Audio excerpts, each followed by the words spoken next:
Bom, então, breve recapitulação. A gente já sabe que a gente tem três grandes classes de endereçamento utilizadas para endereçamento unicast, tá? Lembra? A gente não está falando de multicast nem broadcast. São A, B, C. Os octetos, a gente viu que são 4, 32 bits no final da história, e essas são as divisões que foram a gente adotou, né? Então, a classe A, a gente tem uma máscara de rede que diz para a gente que isso aqui divide nesse ponto.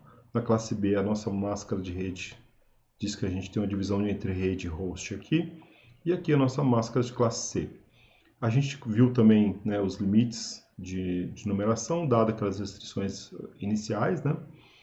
E a gente aprendeu já que existem dois endereços reservados, tá? Um que a gente chamou de endereço de rede, que é quando a gente coloca a parte do host com os bits em zero, e outra que a gente chamou de endereço de broadcast, que é quando a gente coloca a parte do host com os bits todos em um, tá? E aí eu comentei no final que essas divisões elas são um pouco esquisitas, né? Elas são um pouco injustas, né? A gente tem muita máquina às vezes numa rede classe A e precisaria ter mecanismos mais interessantes para fazer essa divisão acontecer.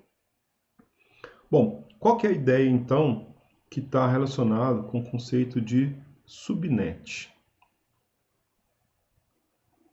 Basicamente, então, nós temos aqui, ó, vamos pensar a faixa dos 32 bits. Em algum momento a gente tem um corte, tá? A gente viu quais são os cortes padrões.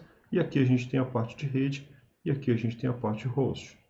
Nosso problema é, isso aqui está muito mal dividido, quero dividir isso de outra forma. O que é que foi criado então? O conceito de subnet, ele faz o seguinte para a gente, ó. Ele permite que eu entre aqui nessa parte de host e faça uma locação de um conjunto de bits daqueles que ele tiver disponível, tá? E esse pedaço que eu coloquei aqui em vermelho são bits que vão fazer parte dessa subnet que eu quero usar. Então imagina, por exemplo, que eu tenho um endereço classe A, eu tinha 24 bits para host. Eu posso pegar, por exemplo, 16 bits. Então, olha como isso muda o meu projeto, tá? Então, imagina, tá? A gente tem aqui o endereço classe A e ele era originalmente assim, ó. Ele tinha uma parte aqui de 8 bits para rede e um pedação aqui para host, tá? Então aqui 8 bits, tá? Imagina que isso aqui é A. E aqui eu teria 24 bits para a parte de host. Então isso me dava a possibilidade de ter uma rede aqui e um monte de possíveis máquinas, um número gigantesco que não tem muito interesse para a gente. Mas se eu quisesse fazer uma entrada dentro dessa parte aqui, eu poderia falar o seguinte, olha, eu quero alocar mais bits aqui, ó. Eu vou alocar isso aqui agora, ó. Então imagina que eu aloque agora 16 bits aqui, tá? De forma que no final da história a gente vai ter um corte aqui, ó, onde a nova parte de host ela está aqui no final, tá? Com 8 bits. E essa parte entre rede mais subrede, ela está aqui agora ocupando esses 24 bits anteriores aqui. Então, o conceito de subrede é você se apropriar de bits que estão dentro da parte do host, gerando uma divisão um pouco mais equilibrada daquela rede que você está trabalhando, tá? E como é que você consegue fazer essa apropriação? Você muda a máscara. Então, lembra que a gente comentou que a máscara é quem diz até onde vai a parte de rede e a partir de que momento começa a parte de máquinas, de host, né? No caso de uma classe A nossa máscara original, ela era aquela máscara que a gente viu, 255000. Para eu me apropriar de mais bits da parte de host, eu levei essa máquina, nesse exemplo que a gente está fazendo, para 255, 255, 255, 0. Eu vim aqui até o limite do terceiro octeto como endereçamento de rede agora.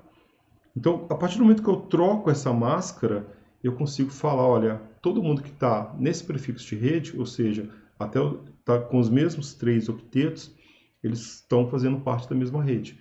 E aí, no último octeto, nesse caso, nesse exemplo que eu estou falando, eu vou ter modificações que me colocam os números válidos para as máquinas que estão dentro daquela faixa, né, dentro daquela rede que a gente está conversando.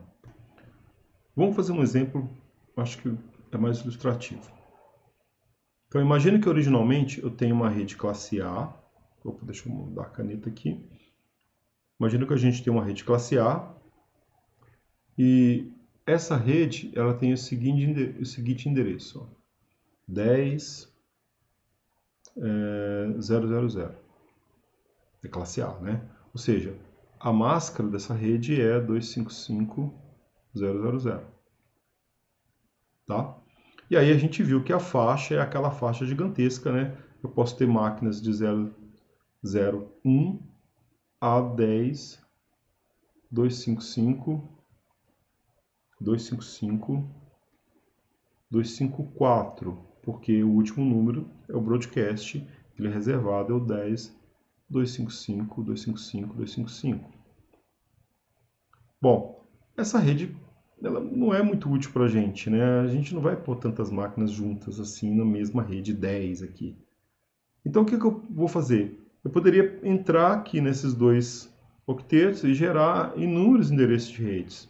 Então se eu falasse que a minha máscara, vou fazer em verde aqui, tá? Que a minha nova máscara, ela é, no caso, então vou fechar aqui, 255, 255, 255.0, eu passo a ter a possibilidade de criar 2 elevado a 16 possíveis redes diferentes. Olha só. Então eu poderia falar que eu estou numa rede 10.0.0 com essa máscara. Então isso aqui tudo é prefixo de rede. Ó. Essa rede, ó, ela é diferente de uma outra rede qualquer aqui, ó. Por exemplo, 10.1.2. Esse aqui é outra rede. O prefixo está dizendo que tudo que está antes do terceiro octeto, né, com essa máscara, me indica uma rede. Então, se isso aqui não é igual, é uma outra rede.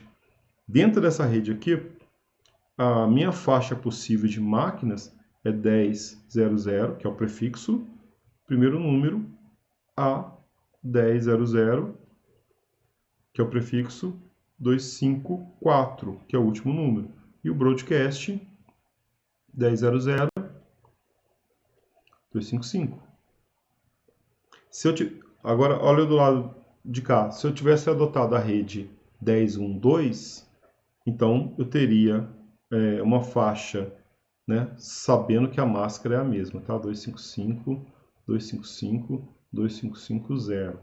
Então eu teria uma faixa de rede agora que seria de 10.1.2.1 a 10.1.2.254.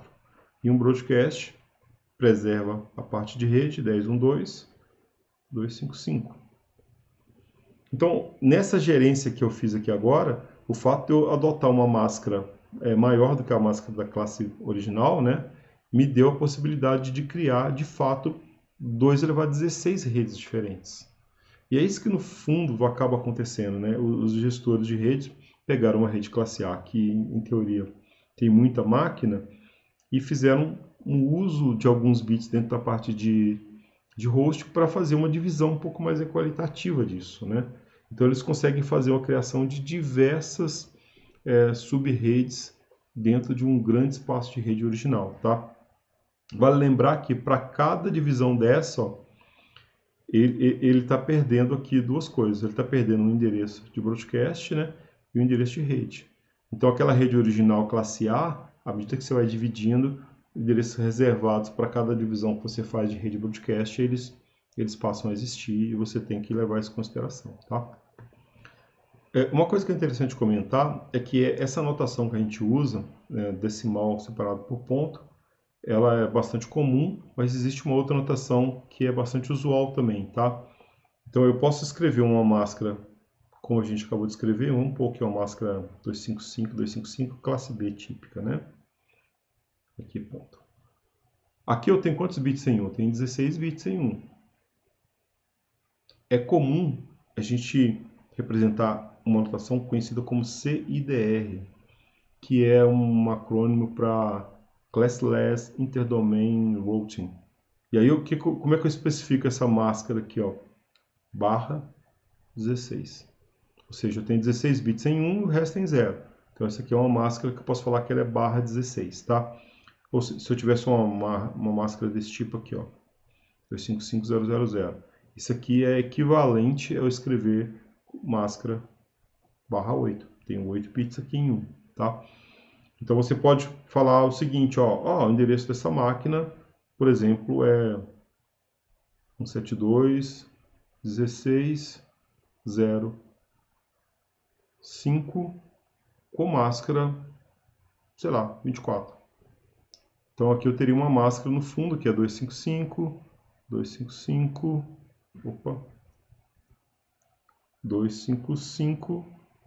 né? São 24 bits em um aqui, ó. A parte aqui tem 24 bits.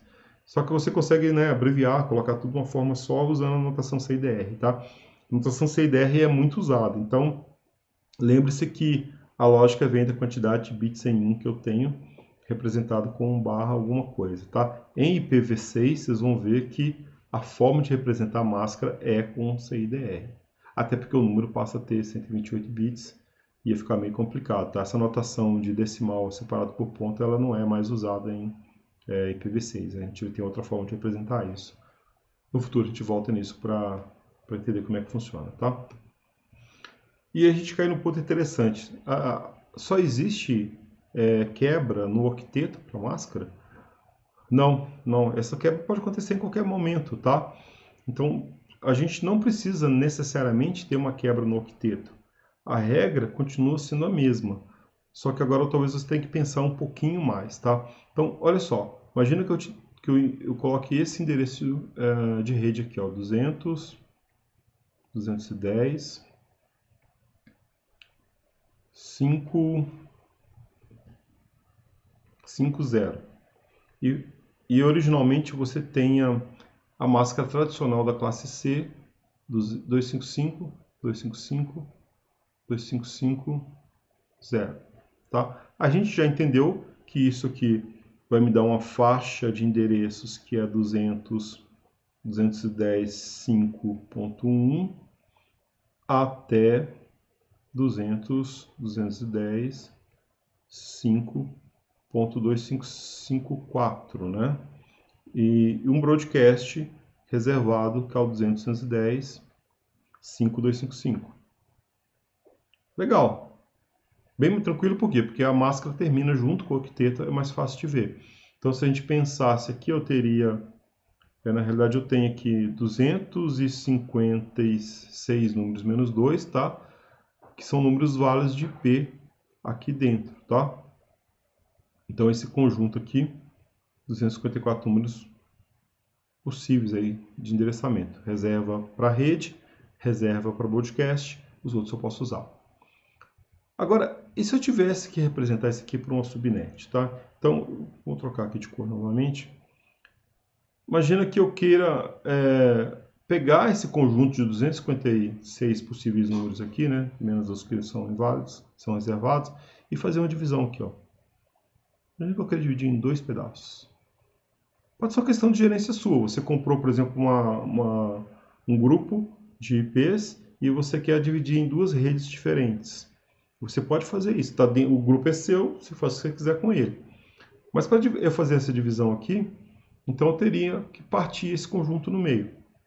Partir um conjunto no meio é basicamente fazer a alocação de um bit adicional, né? Ou se você quisesse partir em mais pedaços, você poderia fazer alocações de mais bits, né? Então a gente viu que é o que acontece com a máscara. Se eu tenho aqui um conjunto 2 de bits de host, ó, de 8 bits de host no final, tá? 1, 2, 3, 4, 5, 6, 7, 8. Então minha máscara, o último octeto dela é tudo zerado, ó. É isso que está aqui. Mas você pode começar a alocar bits dessa máscara. Então, por exemplo, se eu alocasse esses 2 bits aqui para a máscara, desculpa, para a máscara não, para a parte de rede, eu começaria a ter mais subdivisões possíveis. Então, se a minha nova máscara fizesse uso desses 2 bits para a parte de rede, eu teria isso aqui no final. 1, 2, 3, 4, 5, 6. Essa seria minha nova máscara. Então, eu saí de uma máscara ponto zero e resolvi usar 2 bits adicionais para a parte de rede. Ou seja, eu quero pegar com 2 bits, né? Ou seja, 2 elevado a 2, fazer 4 subredes diferentes. Então, aquele conjunto que eu tinha originalmente aqui, eu fiz uma divisão usando 2 bits, tá? Infelizmente, as divisões são sempre múltiplos de potência de 2, tá? Não dá para fazer uma divisão em 5, por exemplo. Você vai ter que escolher. Ou você faz em 4, ou você faz em 8. Olha que interessante. Que número é esse aqui? Isso aqui está em binário, tá? Se a gente transformasse esse número aqui para decimal, esse número seria o nosso 192 em decimal. Tá? 128 mais 64. Então, se eu falasse o seguinte, olha, eu tenho uma nova máscara que é 255, 255, 255, 192. Olha que agora a máscara, ela seguiu aquela estratégia, né, de ir com 1 até determinado ponto e depois passar a ser 0. Só que esse determinado ponto ele foi colocado dentro da parte de host. Eu entrei na parte de host para fazer essa subdivisão que eu estou mostrando aqui, tá? A criação de novas subredes dentro da parte do host. E agora tem uma máscara um pouquinho diferente. Se você olhar esse número que está aqui, então esses 2 primeiros bits eles têm relação com rede. Vamos desenhar aqui diferente. E esses outros têm relação com máquinas, com hosts. E volta na mesma situação que eu falei antes. Máquinas que têm mesmo prefixo de rede estão na mesma rede, tá? Se eu olhasse para esses 2 bits, eu tenho 4 combinações possíveis desses 2 bits aqui, ó, em termos de valores. Então eu posso ter 00, 01, 10 e 11. Essas 4 combinações, elas vão gerar as 4 redes que eu tenho aqui. Eu vou ter uma rede que vai ter uma parte aqui com 00, 01, 10 e 11. Apesar da máscara ser igual, as redes vão ser diferentes. Então, olha para esse número aqui. Eu vou manter essa diferença aqui. Eu vou deixar aqui os zeros da parte de máquina, tá? Então, que números são esses que eu tenho aqui, ó? Bom, aqui tá fácil, né? Esse aqui é o 0, decimal. Aqui é o 64, né? 1, 2, 4, 8, 16, 32, 64. Esse aqui é o 128, né? Que é o bit mais significativo aqui. E esse aqui é a soma desses dois, que dá 192. Então, esses finais, na realidade, eles representam as 4 possíveis redes que eu tenho. Então, eu vou chamar aqui esse aqui de rede A, rede B, rede C e rede D. Tá? Vou chamar aqui de rede. Olha só que interessante. Então, agora eu tenho aqui uma rede A, que o endereço dela é 200, 210, 5, 0. Quando você olhar para esse 0 aqui, você tem que lembrar que esse 0 tem uma parte que é de rede e uma parte que é de host, tá? E a parte que é de rede dele, que é essa parte aqui, ó, eu tô com 00 nela. A máscara é essa máscara, 255, 255, 255, 192, que eu poderia escrever assim, ó, barra 26. Eu tinha 24 bits, aloquei mais 2. Olha agora a minha rede B. Então, eu teria aqui agora 200, 210, 5, 64 com máscara 26.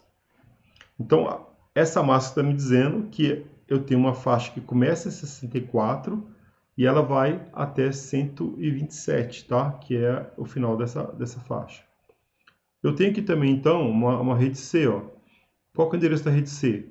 200, 210, 5, 128 máscara 26. Tá? E ainda tem uma rede D, 200, 210, 5, 192, máscara 26. E aí a coisa começa a ficar interessante, né? Eu entrei dentro da parte de host, nesse caso sequestrei 2 bits para fazer uma subdivisão em 4 subredes que eu queria fazer, saí de uma máscara 24 para uma máscara 26 e criei 4 conjuntos de redes diferentes, que são esses 4 conjuntos que estão aqui. E agora você pode, dentro desses 4 conjuntos, fazer a nomeação de IPs para as máquinas que você queira usar, tá? E note que o conceito de máscara continua valendo. A máscara que vai dizer até onde essas coisas são válidas ou não, tá? Vamos fazer o seguinte. Eu vou só copiar isso aqui para uma nova tela para a gente continuar a ver esse exercício aqui. Ó. Então, nós pegamos esse pedaço aqui, tá? Tá aqui. Vamos ver se eu consigo mover ele para o cantinho aqui. E a gente criou, então, a partir do endereçamento de uma rede tradicional classe C, a gente criou 4 subredes. Né? Então, aquela história, a gente pegou um espaço que a gente tinha e nós dividimos esse espaço em 4 pedaços diferentes de rede. Tá? Então, a gente fez essas 4 redinhas que a gente está aqui, tá? Que a gente chamou de ABCD. Olha na rede classe A. Bom, a máscara está dada. Qual que é a minha faixa de endereços válidos? 200, 210, 5, 1, até o broadcast dessa rede. E aí você tem que começar a pensar um pouquinho para entender o que a gente está falando.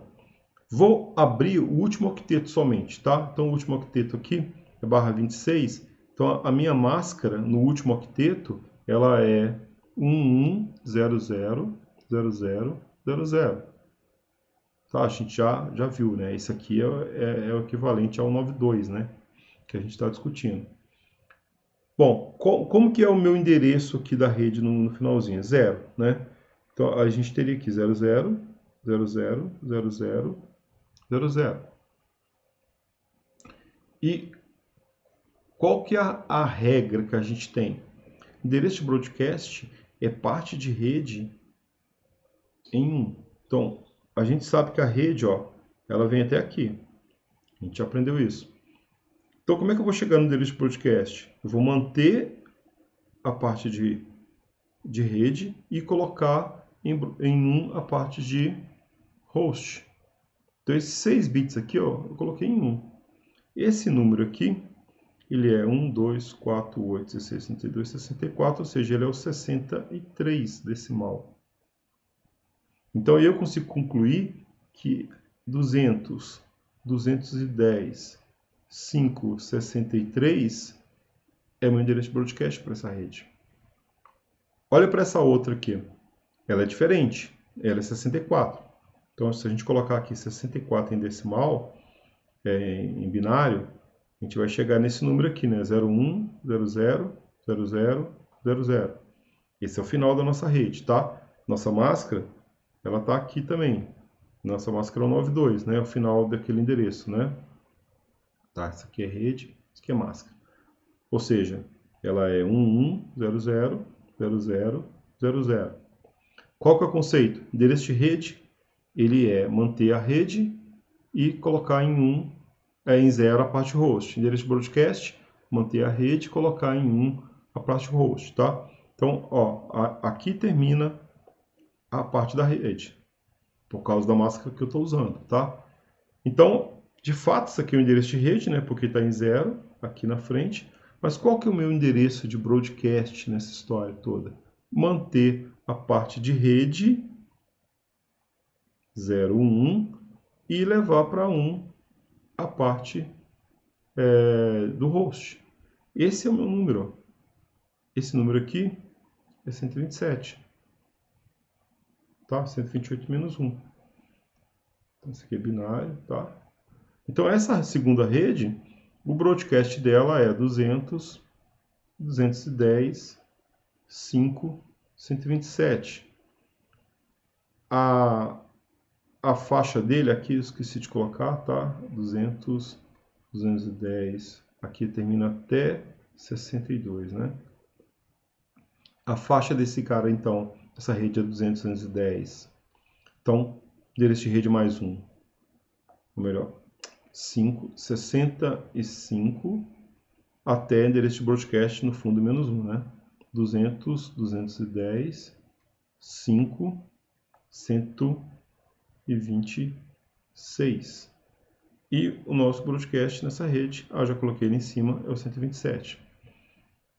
Então aí você começa a entender como que as coisas se dão, né? Ao assumir mais bits de rede, você aplica exatamente as mesmas regras que a gente aplicou antes. Só que essas contas que a gente começa a fazer, elas começam a ser realizadas dentro do octeto.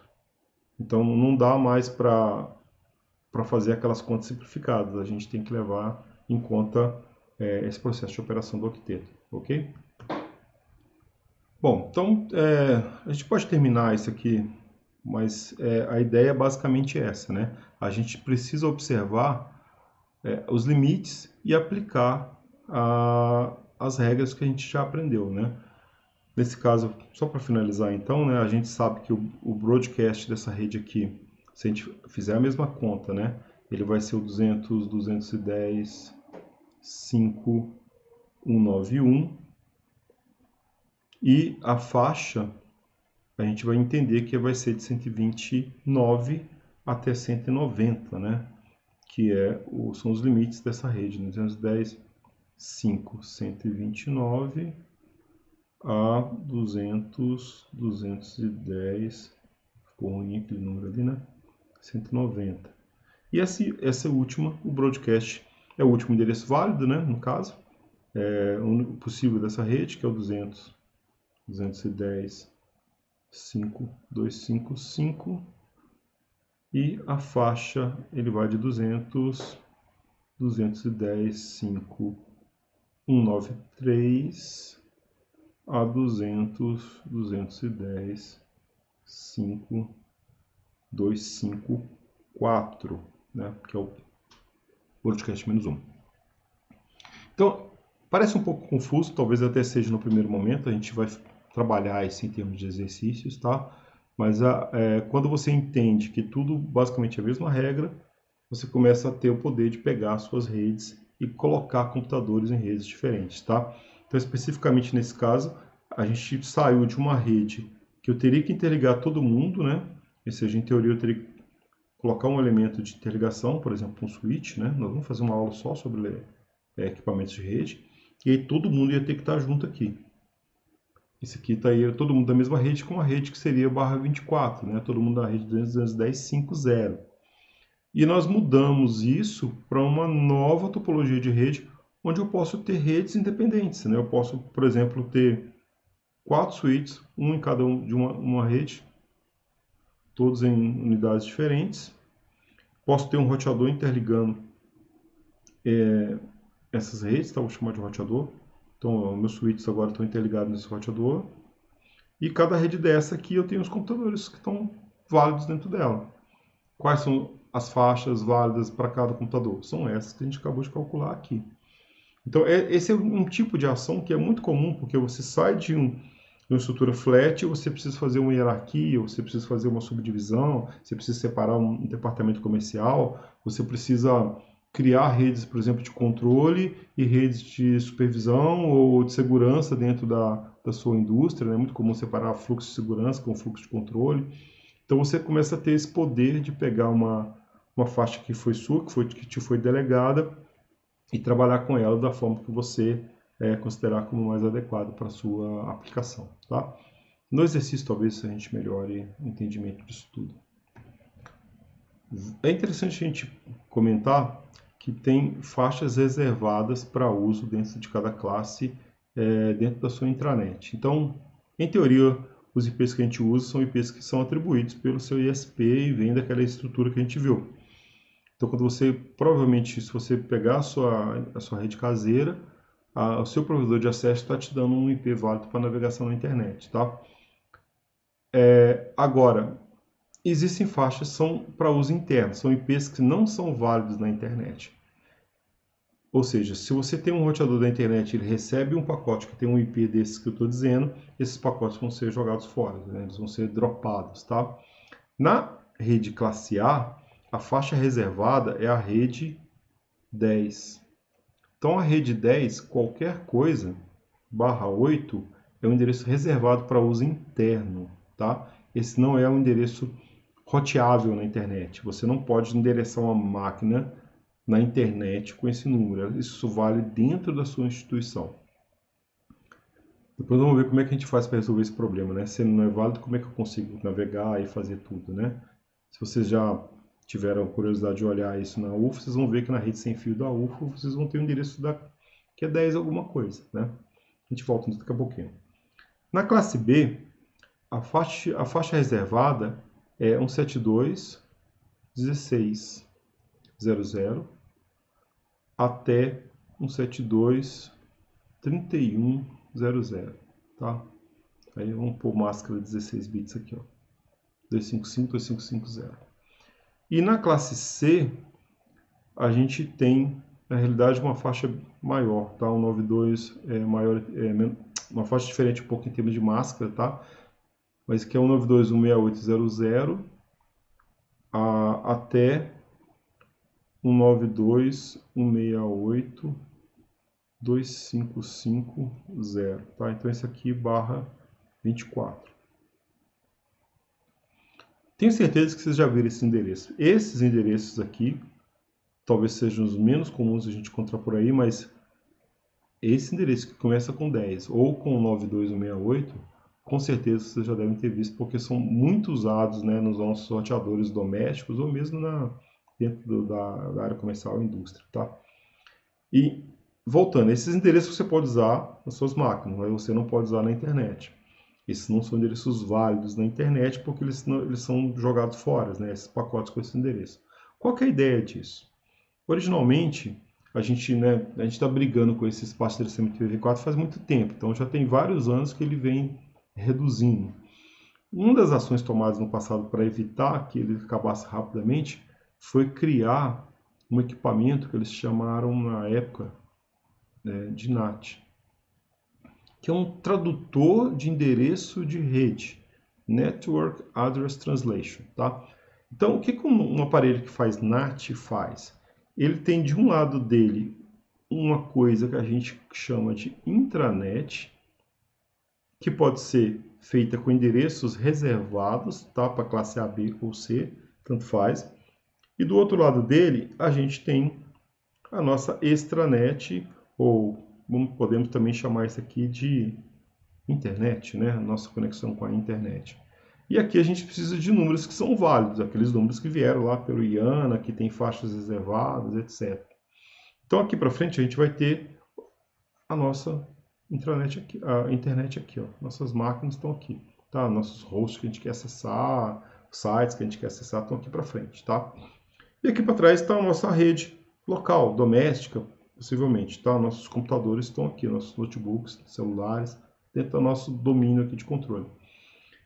Então, a gente precisa de um equipamento que faça o papel de NAT. Isso, geralmente, é o seu ponto de acesso sem fio em casa, ou o seu roteador sem fio. Então, ele consegue fazer esse papel para você. Ele consegue mapear endereços que são só internos e endereços que são externos, tá? Na prática, quando esse seu roteador ele é conectado na rede do seu provedor de acesso, então, na realidade, essa infraestrutura que eu estou colocando aqui foi o seu provedor de acesso que colocou, né? Sei lá, STPC ou seja lá outra companhia. Então, aqui nesse ponto, ó, você vai ter um IP que a gente chama de IP válido, né? Um IP real, tá? Opa, válido ou real, que é um IP válido na internet, válido nos processos de roteamento da internet. E aqui dentro você tem IPs que são internos para a intranet, que a gente chama às vezes de IP falsos, né? Ou IPs internos, que são IPs dentro dessas faixas que eu estou colocando aqui. Então esse roteador, ele na realidade, ele mantém tabelas onde ele associa o que alguém quer fazer aqui dentro na internet E aí ele faz essa busca, então ele vai ter uma tabela aqui dessa associação, tá? Busca para você e te devolve essa informação. Quem está do lado de fora, então se você tivesse aqui um servidor, né, que você está buscando um dado, uma página, por exemplo, ele acha que está comunicando com esse ponto aqui, ó. Na realidade, ele está fazendo uma intermediação entre a sua comunicação, né, entre, por exemplo, o seu telefone que está aqui na sua rede e esse ponto externo, tá? Então, o NAT ele tem um papel fundamental nisso, permitir que você use endereços internos para acessar coisas externas onde seriam necessários endereços válidos e reais. Se você não tivesse o NAT, a nossa internet de conversão IPv4 já teria chegado no seu limite há muitos anos atrás, tá? Muitos anos atrás mesmo, tá? Eu diria que uns 10 no mínimo. Uma das mudanças que a gente tem no IPv6 é que a gente consegue colocar IP real, né, ou válido em praticamente tudo que existe hoje, tá? Não necessariamente você vai fazer isso, você pode continuar com endereços internos, que são, tem algumas coisas legais para a faixa de endereçamento, na parte de gerenciamento, mas é possível fazer também. Só por curiosidade, depois eu convido vocês a olhar o setup do roteador da casa de vocês, tá? Aqui é o da minha casa, mas vocês vão ver alguma coisa parecida com isso, tá? Note, ó, que o meu endereço real do meu roteador sem fio, aquele que está na extranet, né? Ele está aqui, ó, 100.113.127.244. Esse é o endereço real, tá? Não é naquelas faixas reservadas. E ele tem aqui os endereços de DNS e tal, outros valores que ele usa aí para comunicar. Dentro da minha rede, eu tenho clientes. Então aqui é o meu roteador sem fio, aqui eu tenho clientes dentro da minha rede, ó. Na minha rede, por exemplo, eu tenho um cliente que é colocado por cabo, né, no meu roteador sem fio, e olha o endereço que ele está usando, 926814. Ou seja, esse é um endereço que só vale dentro da minha rede, tá? E para esse cara conseguir chegar na internet, esse roteador que eu estou mostrando aqui vai ter que fazer o papel de NAT de alguma forma, tá? Então eu tenho clientes com fio e sem fio, tá? Na realidade eu troquei aqui, mas o com fio é esse e o sem fio é esse, tá? Então é bem interessante, né? A gente precisa desse papel de NAT quando eu quero associar endereços internos e dar para eles possibilidade de comunicação externa, tá? Então, no caso, minha operadora é a CTBC, esse é o endereço que ela me proveu aqui para comunicação, esse número que eu coloquei aqui, ó. E a minha rede interna, que a gente chama aqui de LAN, ela está aqui embaixo, ó. Tem o IP dela, do meu ponto aqui de entrada, né? No caso, esse ponto aqui, e a máscara que eu estou usando, tá? Então, é interessante, tá? Depois vocês passam o olho nisso, vocês vão perceber que provavelmente vai ter uma estratégia dessas de uso de endereçamentos internos e um dispositivo com o papel de NAT, né? Fazendo esse trabalho para a gente de roteamento, tá? Então, tem todas as características aqui relacionadas com isso. Depois, eu acho que é legal também, se vocês tiverem interesse, entender o que significa, por exemplo, o que é um virtual server, né? Então, se você quiser colocar uma máquina aqui dentro da sua rede, que possa ser alcançada externamente como se fosse um servidor, ou seja, você quer acessar um servidor de página aqui dentro, né? Ele tem uma porta que ele roda. Você tem como especificar isso, e aí quem está do lado de fora acha que está entrando nesse IP na determinada porta, na realidade ele está fazendo um acesso ao computador que está dentro da sua rede, tá? Então você precisa de configurações como essas aqui de virtual servers, tá? Sai um pouco do nosso escopo, mas eu acho que é interessante para vocês entenderem como é que as coisas começam a funcionar de fato, ok? Então, vamos terminar esse vídeo por aqui e depois eu vou resolver alguns exercícios para vocês começarem a se familiarizar e mais para frente a gente vai ter uma lista de exercícios onde vocês vão poder treinar esses conceitos de rede, subrede, né? Divisão de redes em outras e como que isso... ganhar experiência de fato com isso, tá? Então, por esse vídeo é isso. Obrigado. Até a próxima aí.